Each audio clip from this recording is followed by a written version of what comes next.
Recordings in progress. Okay, fantastic. Well, I am excited, and I know that seems rare because I'm very rarely excited, but I am excited because, we have this opportunity. Look, I mean, Neil obviously does phenomenal with the masterminds he does every Thursday, but he's on vacation because, he's slacking these days. No, I'm just kidding. The guy deserves a vacation. But I wanted to take this opportunity to do something different. And I thought maybe this would be a great time to do a panel of some of the highest producers that we have in our company to talk a little bit about what they're doing in the marketplace. So I reached out to a few people, and not only did I reach out to people that are high producers, I reached out to people that I knew would say yes. So there was a strategy to this whole thing. All right. So it's nice to know that I have that kind of trust in people. So anyways, so we have Robert Cofer from the Mark & Al team in Glendora. We have Melinda Elmer from Long Beach. We have Karen in Temecula.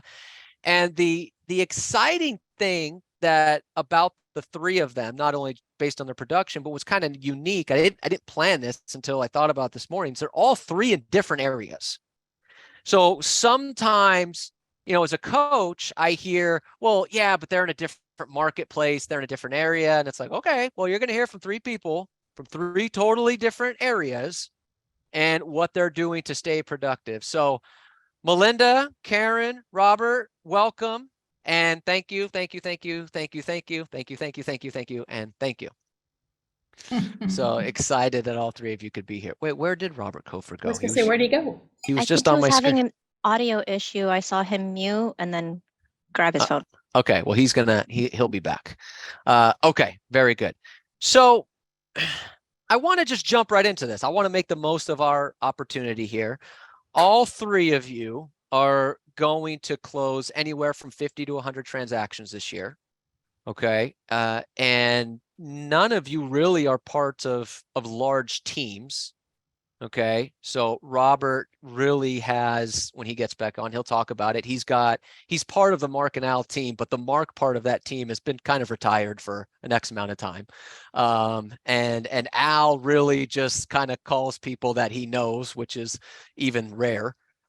He was joking with me the other day that he called 4 people and was excited. So Robert is really the heavy producer at this point in that team. Melinda's got a couple buyers agents, and Karen's got her husband, Todd. So not large teams, but still closing a lot of transactions. So my first question that I had for the three of you, market changed last year. Closings obviously dropped, pendings dropped, a lot of fear in the marketplace. Things still kind of slower this year compared to years past. How are you staying productive? What are you doing to stay productive when it seems like everything is so much harder in this marketplace? So Melinda, I'll start with you. I mean, it is harder in this marketplace. And so we have to work a little harder. I mean, that's the simple answer, and it sounds simple, but it's being more efficient with your time, being more efficient with who you're calling, looking for more of the now people. In the recent past, it was pretty easy just to call past clients that are influence and then let the business come to you. But I've really expanded my sources of business, and I'm back to calling expireds, and I'm back to calling, let me turn off my ringing thingy-majigger. Okay. I'm back to calling more sources. We're calling expireds, we're calling for sale by owners, we're calling past clients center of influence more, and we're intensifying our hustle. The other big thing that I've really been working on, my big focus has been on asking more questions and digging deeper. So when I get someone on the phone, really intensifying the questions that I'm asking and not just letting them get away with the smokescreen responses. So for example, with a past client, I used to just say, well, let me know if you hear of anybody that wants to buy or sell. I'm like, no, who do you know at work? Who do you know at friends? What are your families? Which of your neighbors? Which one? Who, what are you guys thinking about doing? Are you thinking about something in the long term, short term, investment property? Are you moving into a bigger house? What's going on with you guys? So those conversations might be a little longer, but they're more in depth and they're spurring more ideas. Got it. Great. Karen, what about you? I mean, what are you doing to stay productive in this marketplace? Well, I really liked what Melinda said, of course. And to piggyback on that would be I'm showing up more consistently at the office every morning. I'm doing a role play right at 7:30. So I'm holding myself a little more accountable to my schedule. And then I'm trying to do everything that Mike Ferry would say to do with our database. So the mailings quarterly, the emails, and and then of course calling. Don't forget the calling part. And So then yeah, that part. got it. Okay, great. Did Robert, did you get on He's yet? here. Yeah, he's there. All right. I'm So here. all right, good. We almost shut this whole thing down. Yeah, a good thing this isn't on technological prowess, or I would have failed out already. So there you go. So the question, Robert, was market obviously changed about a year ago. It's tougher in terms of there's not as many transactions in the marketplace. So what are you doing to stay productive, even though the market is tougher and there are less transactions? Well, I'm probably going to jump to your next focus, but I think a lot of it. Well, first I'll start with skills, right? I mean, when the market's really easy, it's kind of becomes easier on us too. We don't have to work on our skills as much. We let off the role play, and it's easy. And so when the market gets tighter like this, you have to become more efficient. I think in order to be more efficient, more effective, you have to work on those skills. And even like Mark and Al, who've been doing this for 35 plus years, like Al will tell me all the time, he's like, dude, if we don't role play, we lose it. So we've been working on skills a lot, and I think that helps. And then the other is just trying to be positive, which I think we're going to talk about here in a little bit. But it's easy to shift your focus onto like, oh man, I thought that was going to be a deal, and it fell apart, and focus on that instead of trying to stay positive. No, okay, the next one, that's where the deal is. And so you kind of have to push through that. Got it. Okay, perfect. So I want to jump to something, Melinda, that you said is intensifying the hustle. So explain that a little bit. What does that mean, intensify the hustle? I like to play games with myself. Okay. So, and this is just a little one, but like if I make my lunch, I go put it in the microwave and it's 2 minutes. I go to the bathroom, come back, and I'm done, and I get my lunch and it's less than 2 minutes. So like think about how many things we do throughout our day where we just kind of lackadaisically move from one thing to the next. Sure. So I play a game with myself to see how efficient can I be? How quickly can we move, get this project done, move to the next one? How many contacts more can I talk to in this hour than the next hour or the last hour? And see if I can move through things just a little bit faster in my day. Because frankly, at the end of the day, I want to go home to my child and spend time with my child, right? And I even look at things like, well, if I get to the office 15 minutes earlier in the morning and I'm not interrupted in the morning, then does that mean I could go home maybe a half an hour earlier in the evening and trade that time so I could be more efficient? Because I'm interrupted less in the morning than I am in the afternoon. Got it. I'm also fresher in the morning than I am in the afternoon. So where can I be more efficient in my day and shift things around to make things more efficient? Got it. So, and I want to jump off something else you said there, kind of to the next thing. I hear a lot of, I can't be on the role play because, I have the kids. It's hard for me to do this because of the kids. All three of you, I mean, Robert's got a few kids and a newborn. And, Melinda has, Caden, who's, Caden's 3. 3.5. Yep. 3. Okay. Karen's got her husband, Todd, which is like, no, I'm just kidding. Uh, Yes. but Karen, your boys are a little bit older now, Mm. but you throughout their entire growth were staying productive. So my question to the three of you, and we'll start with Robert on this one. How do you balance? How do you balance doing 50, 100 transactions and still being a parent, still being a spouse? How do you do that? Who wants to go first? Well, I'll start with Robert first. He's the youngest. He's got the newest child. Yeah, So 4 weeks, pretty fresh. yeah. Lately it's been a little more difficult to balance, obviously, because we're getting used to and we're trying to figure out the schedule. But I think it's managing everybody's expectations. So it's, and we have a team here, so it's easy for me to like talk about the team, and we have support and stuff. So I'll let them know, like, hey, listen, I'm going to be gone for this time, or I really need help with these things. And so they kick in and they help with that stuff.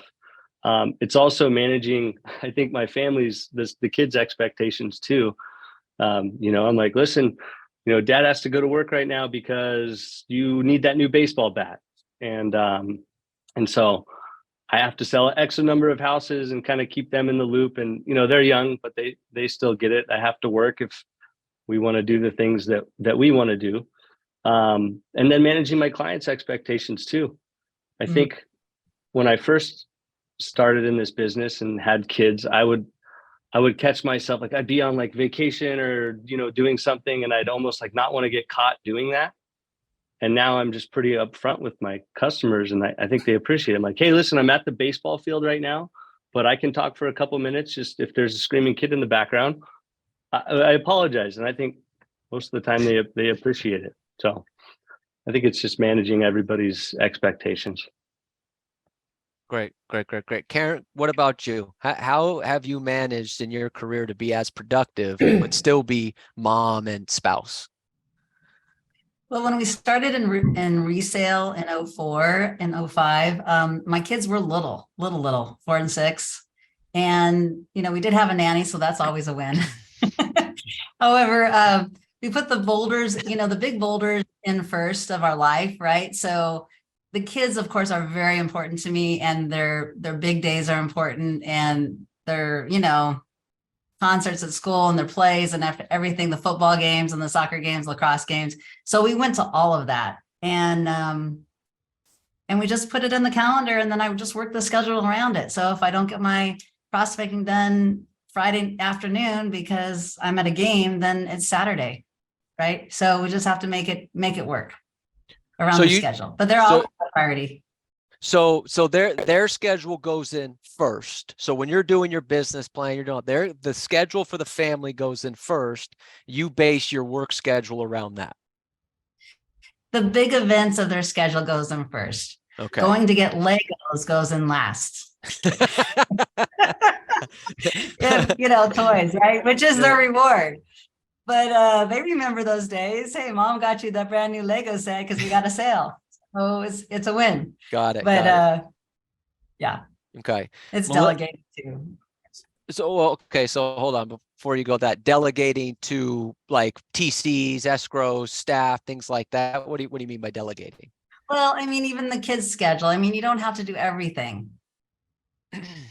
Right? Maybe Nana, Papa can take them to the dentist appointment. Maybe we don't have to do every little thing, or that's what the spouse is for and helps out. And your schedule is important, has to be done. Otherwise, you don't get the fancy trip to Hawaii. Got it. To Hawaii. Yeah. There you go. Melinda, what about you? You got a 3-year-old. So how do you balance doing 100 transactions with a 3-year-old? Well, like Karen said, I have a nanny, so that definitely helps. And also it's my schedule is pretty much the same every week. I leave the house at 7:30 every morning, and then I'm home by 6 every day. And so when I leave, he always like, bye mom, have fun at work. Like, and we have our morning routine, and then I leave, and then I come back, and he's very excited to see me.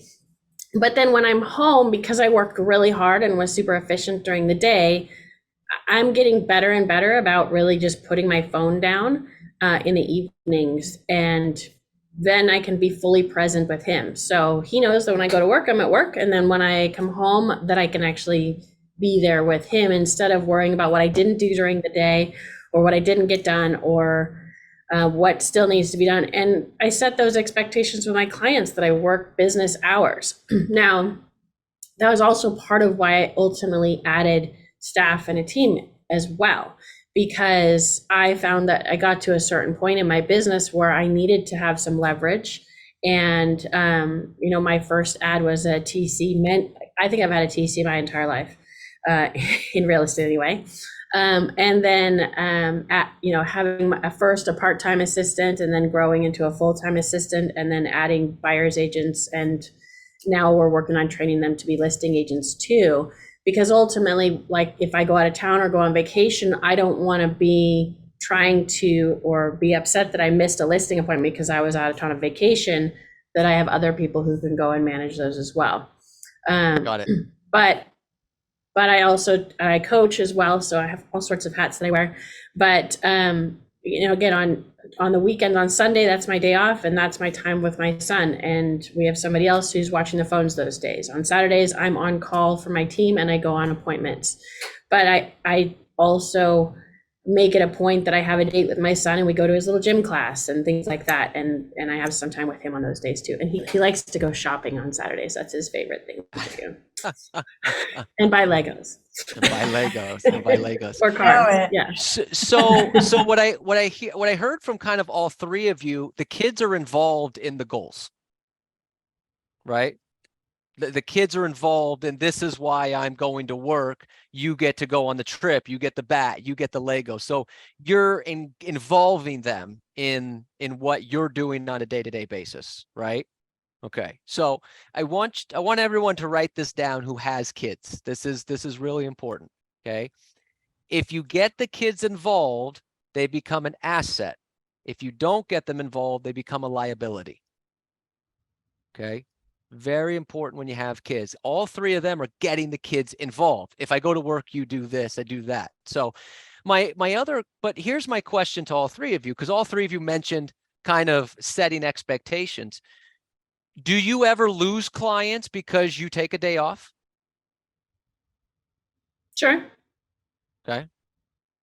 Robert, Karen, like if you have a scheduled day off, do you fear that you're going to lose clients? I don't think so. I can't put my finger on one client that I lost. I remember I had one role play partner who told me one time, well, your hours are till 6, you're going to lose clients. But I think that was the only time So you lost the role play partner. I lost a hypothetical client during role play. That was the only time. So Karen, what about you? I mean, do you fear like I have to be available all the time, or do you feel like, hey, I can take some time off and not lose business? I don't think I've ever told them I'm not available for them. So, and that I may have not set good boundaries that way. So I'm probably that person that takes that phone call too late at night. However, if I really do my job in the TC and we're working together to the goal of a successful closing, and I take care of business during the day, they shouldn't be calling me at nighttime.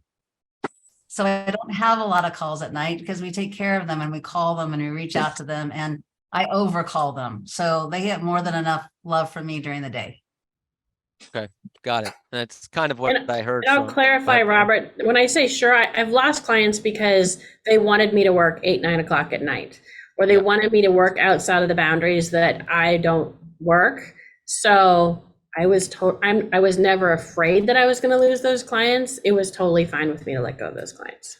Well, do you think that, this is for all three of you, do you think that if a client can't fit in your schedule, the amount of hours that you work, is there a strong possibility that they're not as motivated as you want? Yes. Would you say that? Okay. Yeah. So, I mean, if somebody wants to buy a house, they're going to make it work. Right. right? If they want to sell a house, they're going to make it work. Okay. Got it. The other thing I want to get into, we'll open up to some Q&A here in a minute. I'm sure people have questions. And Robert kind of alluded to this, but we're going to start with you, Karen, on this one. Obviously, the noise around real estate is not positive. Okay, the media is not positive. The articles are not positive. The general public's opinion of what's going on in real estate, not positive. Most real estate agents themselves are not positive. And yet we know and we hear all the time that we have to keep a positive mindset. We have to keep a strong mindset. How do you block out the noise? How do you stay positive when all of that negativity is around you from the media, from the consumers, from your peers? How do you block that out and stay positive? So Karen, let's start with you on that one. Well, I have you, Robert, right? As a coach. Yeah. So you help a lot. Okay. So, and having, this great team and company to work with is very encouraging to me. Having fellow agents come into the office, encouraging. So I lean on everyone else too for some good energy. Got it. Got it. Melinda, what about you? Yeah. I have a pretty strong morning routine that really helps me, and it involves getting up, doing a workout. I have accountability with Jack Ma every morning. So as soon as I wake up, the first I'm looking for, because if he doesn't, he owes me $100, which is awesome. And he's only had to pay me twice. Okay. So I haven't made a lot of money off of that deal. But so I get up and I do my exercises, which I call by putting my oxygen mask on first, because it's really my time to have for myself. Because as a parent of a small child, like when they're awake, like it's all about them. So it's my time to do stuff before he's awake, before anyone in the house is awake. It's just time for me to have quiet time and do my own thing. And then I'm always got a book on Audible and or just music. Sometimes I'm not really in the mood for an Audible, so I'll just pump up some good high energy music and get my day started that way. And it's really hard not to have a good attitude when you start your day that way. And then I also have a video that I send out to my team every morning, or some sort of inspirational message that I send out to them. So now I've just pumped my head full of good information for the last 3 hours, and I haven't even gotten to the office yet. So then I come in and I'm doing the rapid fire role play with the office and the teams here, and we just jump right in. So I don't watch the news. I don't read. I try to stay off social media as much as possible, because it's just all negative stuff as far as I'm concerned, and just really try to protect who I surround myself with and who I'm talking to. And if I start talking to somebody who's really negative, I turn around and walk away or change the subject. Because obviously if my coaching clients, because I have coaching clients, if they are being negative, then we change the subject. So yeah. Yeah, which I'm sure doesn't happen very often. No, never. They're all super strong mindsets. They're all awesome. I have great coaching clients. Robert, what about you? How do you stay positive when everything around you in this industry is negative? Well, obviously, all that stuff Melinda and Karen said, who you surround yourself with, staying off of the news, social media, I think that's all really important. And the workout in the morning. I know sometimes my wife, if I miss a couple of days at the gym, she's like, dude, you need to be at the gym tomorrow. So she holds me accountable with that. And that's all important, because I think if you feel good physically, you're energized, it's a lot easier to stay positive. I also think that, it's really just a habit, not just all the mini habits that make up to it, but the awareness that comes about, and just being aware of negativity. You could see it in others really easily. When someone's being real negative, you could just kind of find yourself checking out, or just, you want to get out of there. But, listen to what's going on in the old noggin too, because if you just kind of slow down. This morning I woke up, I was terrible allergies for the last couple of days. I wasn't feeling too hot, and I was like, I was all down. I have to go to here today. I have to be on this call today. It could be really negative, but I was like, it could be a lot worse, right? Like I could have a brain tumor or something like horrific. So I have so much to be grateful for. So I think if you can slow down, catch yourself getting negative, and then it almost sounds counterintuitive, but think of how it could be worse. Then it allows you to be more grateful, and then therefore more positive, more appreciative, and everything falls into place.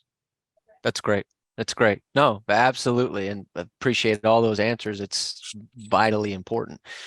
So I have a couple more questions, but I'm sure other people do too. So if you have a question for these three wonderful people, either unmute yourself or put it in the chat box, and we'll do Q&A here for a few minutes, and then we'll kind of jump up some more stuff from there. So who has a question?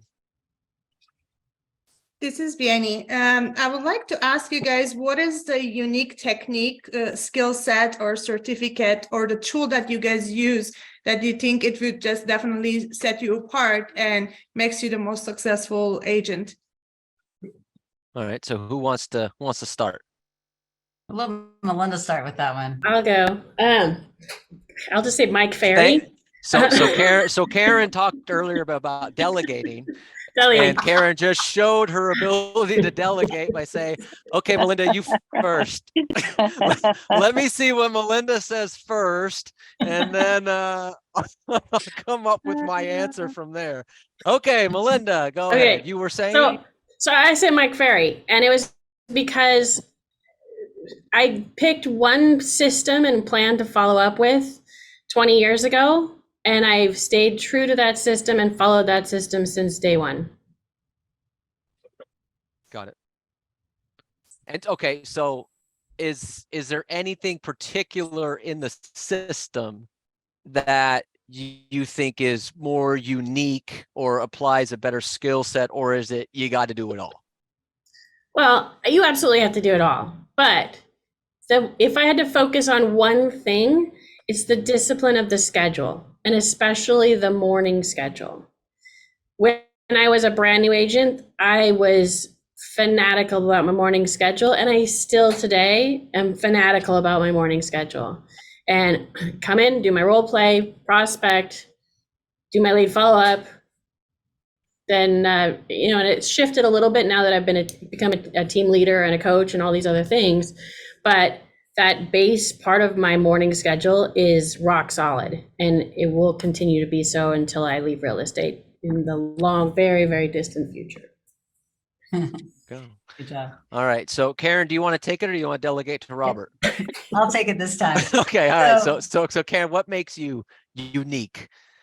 Well, I was thinking more of like, the one thing for a young agent to know is just they need to be plugged in with Mike Ferry training system, which is basically what all of Century 21 Masters is doing every day for them. And so you have all this training, and it can be a little overwhelming to look at and all these great resources. But at the end of the day, it's not about spending money. It's just about putting yourself into action and prospecting and talking to people. And that is what Mike Ferry did for me, when I first started in resale, coming from the builder background. And instead of getting trapped and spending a lot of money, a lot of social, a lot of this, a lot of mailers, I just made contacts because that's what I could afford to do. And that's how we survived, in the business. And so that would be the one thing I'd say. Just, you don't have to buy into everything, just buy into your action. And Take action. That's the key. Got it. Robert, what about you? That's it. I'm trying to circle back to the original question, which was, what is one thing, tool, system that makes you unique? Okay. Okay. Sorry, I'm getting some feedback there. One thing that makes us unique over here. So I think it's hard to put my let me finger. phrase it a different way, and I thing. kind of want to. Yeah. I want to circle back to both the other two as well. Let me put it this way: why would a client choose you over another agent? Why would they choose Robert Cofer over Marty Rodriguez? I think it all comes down to confidence. Ultimately, I Okay. think confidence conveys. I'm trying to think. It's easy to say that if you've been doing it for a long time and at a high volume. Like, yeah, I know, we know how to do this. And when you tell somebody, this is what you should, on a listing appointment, let's say, this is what to expect. This is the price that you should expect to receive. So what I'm trying to gear this towards, like Karen was, like, to help out a newer agent. You have to figure out, how do I develop confidence? And I guess it's getting involved with people like, Robert and everybody else on this call, the Mike Ferry system, working the system. And, knowledge equals confidence. So I guess the harder you work at it, the more you put into it, the more confident you'll become. And then I think it's easier to get contracts signed. Got it. So confidence. Thank I like you. it. Good. And do you think a specific clientele gave you the most outcome compared to the other client groups? I know kind of where she's going with that. And I would, just for you specifically, Beanie, we can talk about it later, but the key is just keep yourself in action and don't worry about this golden egg that's going to give you all these deals. You just want to keep working each person. And I think what Robert has done at a high level, and Melinda too, is they really offer this huge customer service value to their client. And that's what's going to win it for you in the long run to get you the more quantity of deals. There you go. Melinda, where does most of your business come from? Well, now most of my business comes from past clients and center of influence. But when I first moved to Long Beach, I knew this many people. So that has been built over the last 20 years. But going back to the question that you were circling back around, I would say the thing that I've prided myself most in with my customer service has been communication. And what I've always said to our team has been, our goal is that they never call us to ask us a question. Our goal is that we are always calling them proactively to answer their questions before they even know to ask them. So that, in terms of customer service, is my highest goal, is that they're never calling us to ask us questions, because we're calling them first and telling them what to expect next. And that is what I feel brings people back to us over and over and over again. If I think about my raving fan clients who literally call us like once a year and say, I'm going to go buy this property and you need to represent me. That it's because they know I have skills. That's great. And they love our skills and all of that, but it's the communication factor. It's that even if the other agent on the other side of the deal has not gotten back to me for the last 3 days, even though they keep promising they're going to give me an answer, that at the end of the day, I say, hey, I still don't have an answer. Just want to keep you posted. I'm still following up. I'll let you know if I hear something tomorrow, before they ask me. So that's important. I love it. Robert, where does most of your business come from? Same thing now. It's our database, but I would say a good percentage of that database comes from, CPAs, contractors, attorneys, probate attorneys. So we have some, we hand out a lot of referrals, and we receive a lot of referrals as well, and other agents too. I mean, we get a lot of agents sending us referrals as well, which of course we appreciate. Keep sending them, please. Yeah, the three of us do a lot of referral business between each other. Yeah. That's true. I want all three of you to know, as someone who is, a part of your company, we greatly appreciate it. That the deals stay in-house. Big fan. Just in case you were curious. Big fan. I know if I call Rob or Karen, that they're gonna treat that client the same way that I'm gonna treat my clients as well. And so I can call those clients and they're like, oh my God, Rob was great, Karen was great, they did all these things and we were super happy. And that also makes me look good that I referred them. So of course I'm gonna refer to them. Yep, absolutely. Appreciate it. Thank you, Melinda. Good. All right, other questions? I have more. I'm just letting everyone else. Okay. So my next question that is this is, we kind of alluded to this a little bit, but well, you know what? Let's back up. Going forward the rest of the year, if you were to redo your plan of action, hey, I've got first quarter's done, I got 3 quarters left to do. You were putting together a plan of action for the next 9 months. What are you going to do to accomplish the max amount of business? What would be in your daily plan of action? So, Melinda, let's start with you. So front load second and third quarter as much as possible is kind of our theme right now. So our goal is to get 3 contracts a week. And if we don't get 3 contracts, we're working a little extra to get those 3 contracts. So so take the next 2 quarters and go all in, double down, All triple out. down. Yep. It's go time. Right. Because in my mind, especially these next 100 days is when the most business is going to be done in our industry.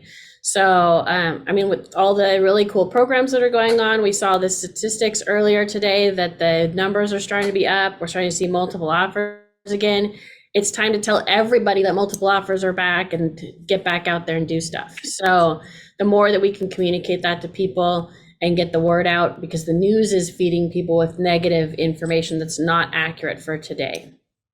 So stack up business in the next 100 days. Yep. I'm going to write that down. I think that's You already have that written down. I think that's a great point, Melinda. Robert, what about you? If you were to redo your business plan next 9 months to maximize your production, what's in the daily plan of action? I think we've been focusing a little bit more on stronger follow-up. Sometimes it's easy to get overwhelmed, and we have some new systems in place, and there's a lot of leads coming through, and sometimes you get focused on like that new exciting thing being a new lead that comes in. But really, I think it's back to the basics, follow up aggressively. I remember Neil one time, a long time ago, it was something so simple he said on a coaching call. He said, and now I'm going to forget what it was, but it was like, your prospecting is not appointment setting, right? That's lead gen. He's like, lead gen. Prospecting is lead gen, and follow-up is appointment setting. Right. Like, that's so stupid and simple, but it just clicked in my mind, like, crap. Yeah. And I want to set more appointments, so I better do a better job with these follow-ups, right? Instead of just keep prospecting, although we have to do that too, not letting anyone off the hook here. So stronger, better lead follow-up. So what does that look like for you? What is Robert Cofer's definition of aggressive lead follow-up? My definition of aggressive lead follow-up. I should probably work on that and have it up on my my wall over there to find it a little more. All right, we've uncovered your homework assignment for the week. No, it's just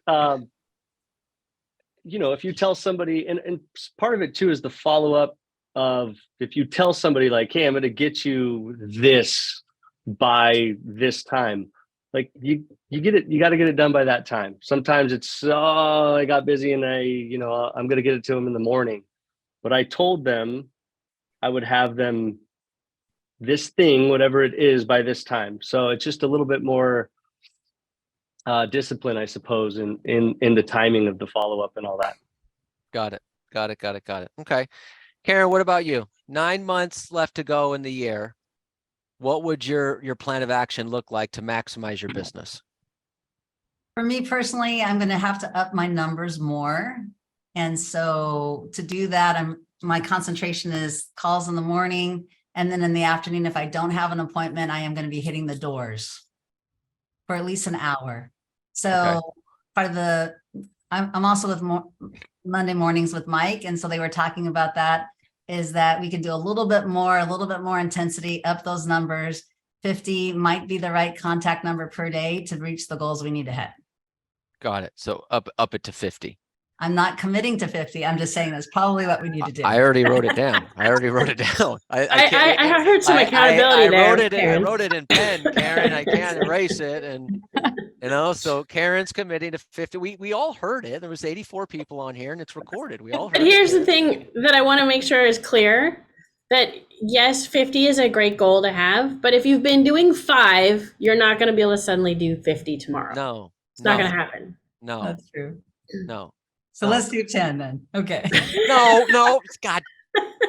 Have you only been doing 5, Karen? This is Five would going be in the wrong great. Let's direction. do that. We're going in the wrong direction. Hey, Robert, Yes, Robert. Michael. Yes. I want to ask you a question. When they say they do 50 contacts a day, right now, how the way the people are about answering the landlines and all that, is that easy to accomplish like 10 years ago comparing with now? Everybody's still picking up the phone? And what is the time frame for do 50 contacts a day? So Melinda, I saw you raise your hand. Go ahead. So I believe that what you think about will happen. So if you believe that people aren't picking up the phone, people aren't going to pick up the phone. If you believe that people are going to pick up the phone, magically people will pick up the phone. So a lot of it is what we tell ourselves while we're prospecting, and I've made a rule with myself and all my coaching clients that if they go for more than a half hour and somebody doesn't pick up the phone, switch, do something else, call a different source, because otherwise you're just going to keep beating the same dead horse. And if calling expireds for 4 hours and you only talk to 3 people, get out and go knock on their doors. That's good. Or now hear me out on this. Don't call the expired Or for don't 4 call hours. expired. Don't call them for 4 hours. Don't call. Well, that's why I said my rule is 30 Hear me minutes. You out. don't talk to somebody, switch sources. Right. Well, switch sources. Now I guess here's the question on that. Can any of you call the same source using the same script with the same energy and intensity for 2 hours straight? No. Robert, Karen? No, 0%. No way. Okay. So this is a great point here for everybody else. When you say, hey, I'm going to do just listed, just sold calls today, for example, okay, that's for the first hour. What are you going to do next? These 3 are high, when they're on the phone prospecting, are high energy people. I am a high energy guy. At 9 a.m., the just listed call is, hey, we just listed a property. Who do you know that wants to move in the area? At 11:45, it's, hey, you're not thinking about selling, are you? It's I don't want to even make this script anymore. So to Melinda's point, half hour, hour max, switch it up, talk to new people. Okay. But back Very to good. Michael for a quick second. Michael, I'm also calling database a lot. So at least 20 per database a day. And on those guys, I can leave a message. Right. Yep. Okay. So it's not all like I have to talk to 50. It's database as well. There you go. But that's why doors are so fun, because even if they yell at you through the door, we're not interested, it still counts. That's right. See? Question. Yes, Can I ask a question? you can. Okay, so let's see. Karen, I know she's a firecracker, this woman. She's in my office. I leave my door open purposely to hear her conversations. But so question for, I guess, all of you guys. So it looks like anybody use dialers, or are you guys just really just hard sphere and maybe a little farm? Do you do a little of both? Robert, do you use a dialer?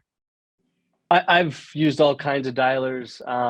Now we don't honestly use a dialer. Most of the calls that I make are through our database and Follow Up Boss.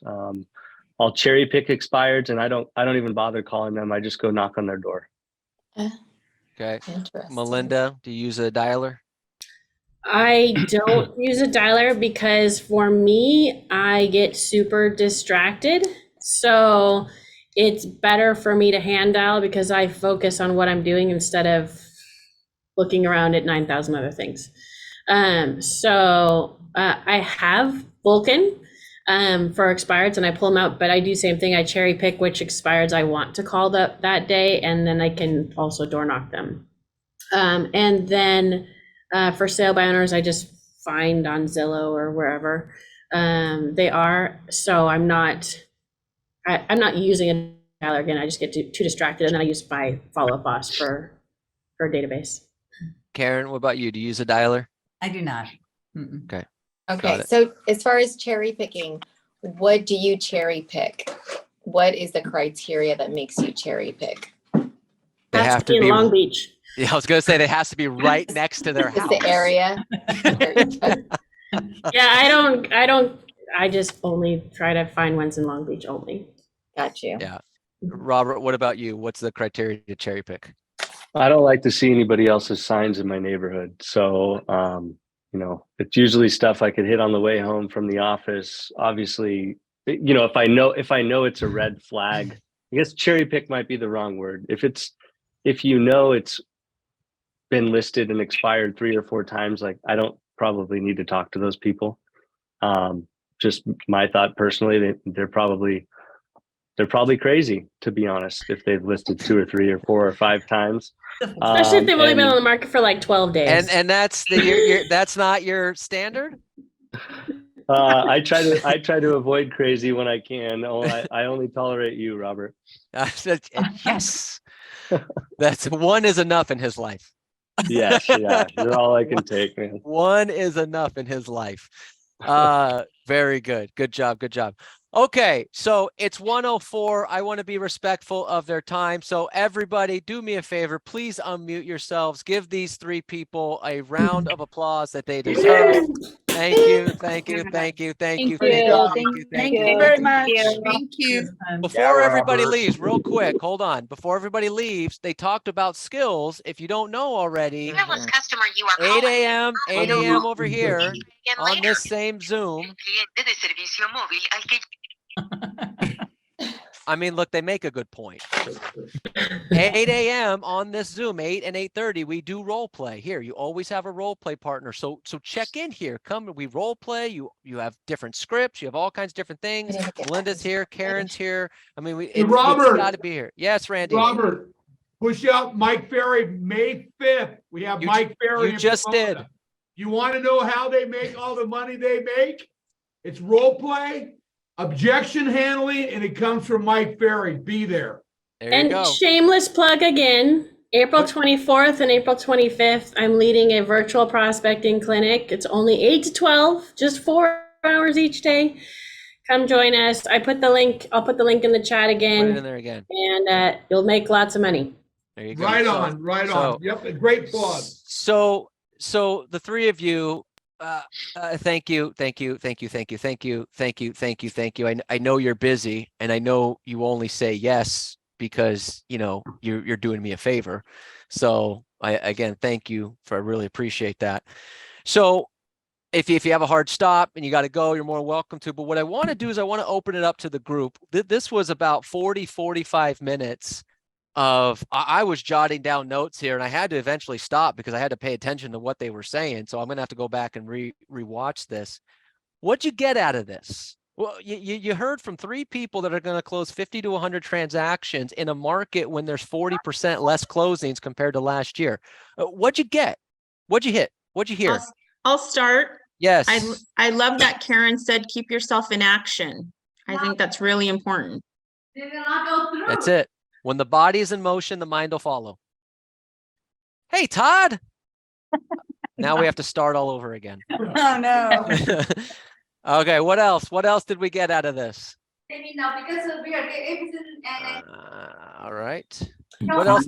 I would say that one thing that I know to be true is that Karen shows up to the office every day. She is here every day, every morning. I mean, that is consistency at its best. There you go. Yeah. There you go. Look, the more, for a lot of you, the more people you're around, the better you will do. Okay.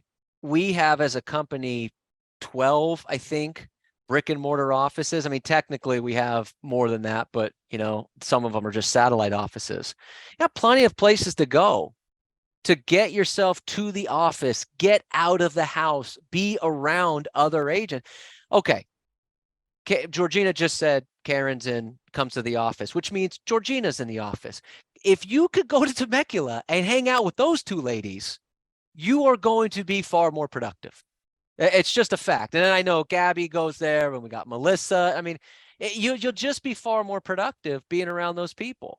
So I would highly encourage some of you to, get to the office more often. So Tyrone, what were you going to say? Yeah, what was I going to say? Oh, I heard that basically keep improving our skills. Market gets tough, but our productivity and our success is really our mindset. Keep improving your skills. 8 to 9 a.m. Monday through Friday on here. If you just come to this Zoom, you're guaranteed a role play partner. Guaranteed. Okay. And we work on the scripts every day, no matter what. So, and it's on Zoom. You could be, just drop your kids off at school, pull over, hop on the phone, get working on that. Because like I said earlier, the beauty right now is there's less agents working. The bad news is that every agent that is working is this. Okay. So when you go on a appointment in Marietta, they're going to say, well, hey, we're also interviewing Karen Myatt. Okay. And you can't go, shit. No. You can't do that. You can't go, well, never mind. Okay. Yeah, we're also, going on an appointment in Glendora. Well, we're also interviewing Robert Cofer. Well, never mind. Good, congratulations. Like, you can't do that. You have to be able to have that skill and the mindset to say, all right, let's go. Okay. So good stuff. All right. What else? What else did we get out of today? I got one for each. Yes, I Gabby. got one for each. Okay. From Melinda, I got always call the clients first. Don't wait until they call you. Anticipate and go and ask, do you have any questions? How can I help you? But it's a different perspective. She put it in a different way, so they think of me. I look at it in a different way. From Karen, buy into action. Don't waste money in a lot of shiny objects. It's just be frugal and do the work. I think that's what she tried to say. From Robert, catch yourself being negative. When you have some negative thoughts, bring it into present and change your mind. That's what I got from each of them. I'm from you, Robert, a lot, but it's a different. Don't worry about me. Karen said earlier, I told all three of them, I said, look, I don't want you to push any agenda. I just want you to be genuine. And Karen goes, oh, I was going to talk about my great coach, Robert. I said, they won't believe you. So they won't believe you if you talk about me. Good stuff. Good stuff. All right. A couple more, then we'll wrap up here. What else did we get out of this today? I had I had something. This is Rhonda. Yes, Rhonda. Hi. Well, I think the biggest thing that I'm catching is accountability to your schedule. Like, make a schedule and try to stick to it. Whether it's 4 hours a day, you can only work part-time or full-time, whatever it is, just make a schedule and stick to it. That's it. That is the difference between an independent contractor and a great salesperson. It is the thing. Independent contractors do not follow a schedule and therefore do not make any money. Professional salespeople follow a schedule and they make all the money. That is, if there's only, and to your point, you do what you can. You have to be realistic with the schedule, okay?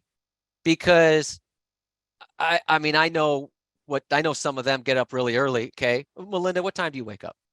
5. Robert, what time do you wake up? Well, I guess it depends. Right now, all the time.